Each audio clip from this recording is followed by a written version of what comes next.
Assalamualaikum warahmatullahi wabarakatuh. Selamat pagi anak-anak. Semoga kalian dalam keadaan sehat, tetap semangat dalam mengikuti pembelajaran walaupun jarak jauh. Anak-anak, pada pertemuan hari ini kita akan bahas materi bab 3 tentang Kedaulatan Negara Kesatuan Republik Indonesia. Untuk itu, mari kita awali dengan berdoa. Berdoa dimulai. Berdoa selesai. Baiklah anak-anak, kita akan bahas mengenai Kedaulatan Negara Kesatuan Republik Indonesia. Namun sebelum itu kita lihat apa tujuan dari mempelajari materi ini. Tujuan mempelajari materi ini adalah: 1. Dapat mendeskripsikan arti dari kedaulatan.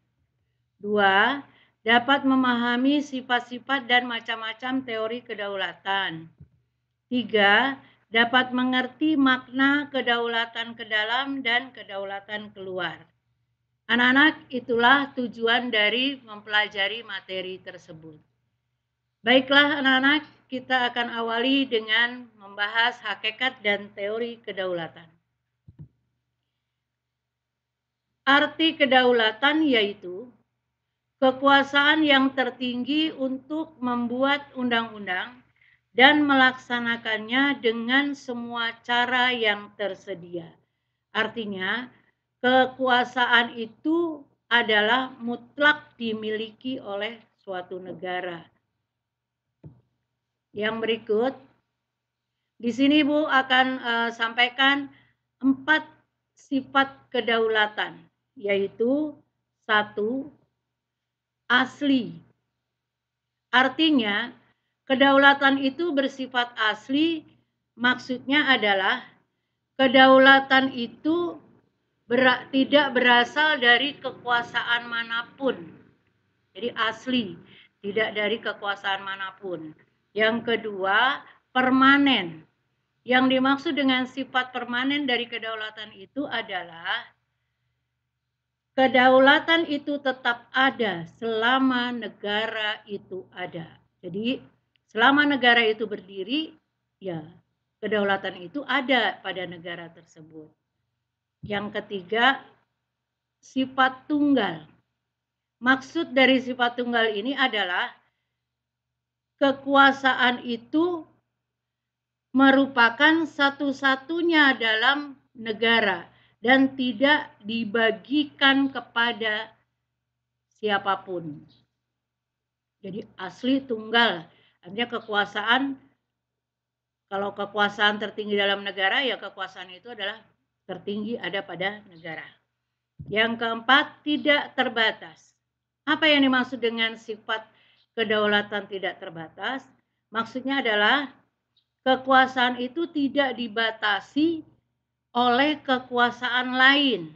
Jadi suatu negara memiliki kedaulatan berarti negara itu mutlak memiliki kekuasaan dalam negara tersebut.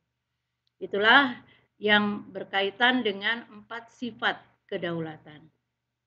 Baiklah anak-anak, kita lanjut kepada materi berikut. Bentuk kedaulatan.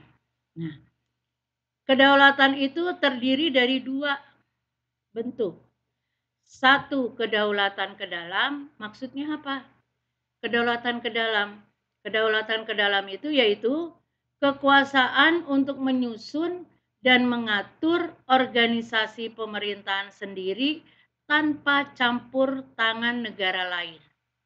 Apa maksudnya? Maksudnya adalah jika suatu negara memiliki suatu kekuasaan, maka tidak ada campur tangan dari negara manapun yang boleh ikut mengatur negara itu. Itu yang dimaksud dengan kedaulatan ke dalam. Jadi mutlak diatur oleh negara itu sendiri. Yang kedua, kedaulatan keluar. Yang dimaksud dengan kedaulatan keluar yaitu kekuasaan untuk berhubungan dan bekerja sama dengan bangsa lain tanpa terikat oleh kekuasaan lain. Apa itu maksudnya? Maksudnya adalah suatu negara yang merdeka berdaulat, mempunyai suatu kekuasaan. Kekuasaan keluar maksudnya adalah kekuasaan untuk menjalin kerjasama dengan negara lain. Misalnya Indonesia masuk menjadi anggota PBB, Indonesia bekerja sama dengan Cina, dengan Hong Kong, dengan Jepang, tetapi tanpa terikat oleh blok ataupun negara, kekuasaan negara lain. Jadi itulah dua makna dari kedaulatan, baik ke dalam maupun keluar. Anak-anak yang Ibu sayangi, pada pertemuan hari ini mungkin kita sampai di sini. Namun sebelum kita tutup, ada beberapa teori kedaulatan yang harus juga kamu pahami. Kalau tadi bicara tentang makna, kemudian arti kedaulatan, lalu sifat, lalu makna dari bentuk kedaulatan, kita akan sedikit bicara tentang teori kedaulatan itu sendiri. Ada teori kedaulatan, satu, teori kedaulatan Tuhan. Apa itu teori kedaulatan Tuhan? Teori kedaulatan Tuhan adalah kekuasaan dalam suatu negara itu berasal dari Tuhan. Itu ajaran dari teori kedaulatan Tuhan. Kemudian ada lagi teori kedaulatan raja. Teori kedaulatan raja mempunyai suatu pandangan bahwa di dalam suatu negara itu haruslah dikuasai oleh seorang raja. Dan yang ketiga, teori kedaulatan negara. Nah, menurut paham teori kedaulatan negara ini, kekuasaan tertinggi dalam suatu negara itu ya ada pada negara. Jadi negara yang memiliki kekuasaan tertinggi. Yang keempat, teori kedaulatan hukum.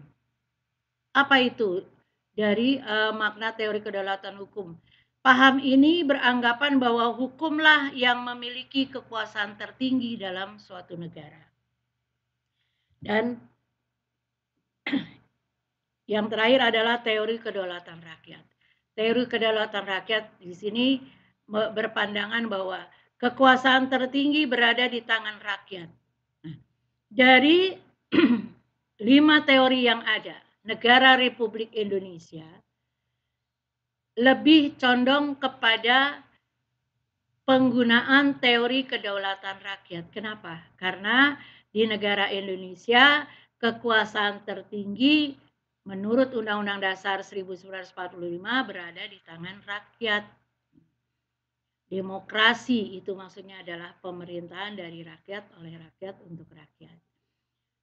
Ini yang tadi Ibu katakan, sekilas kalian juga harus memahami tentang teori kedaulatan. Nah, ada 5, tolong diingat-ingat, dipelajari.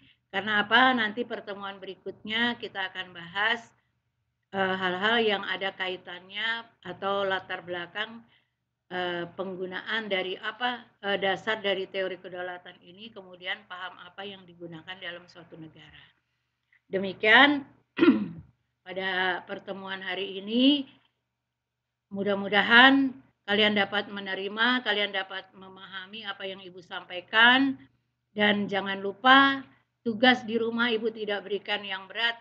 Tugas Ibu hanya ingin kalian membaca secara ulang materi yang sudah Ibu berikan, pelajari di buku paket, kemudian pelajari pula materi yang berikutnya sehingga pada pertemuan ke depan kalian tidak lagi sebatas hanya melihat atau mendengarkan. Demikian Bu akhiri, billahi taufiq wal hidayah. Wassalamualaikum warahmatullahi wabarakatuh.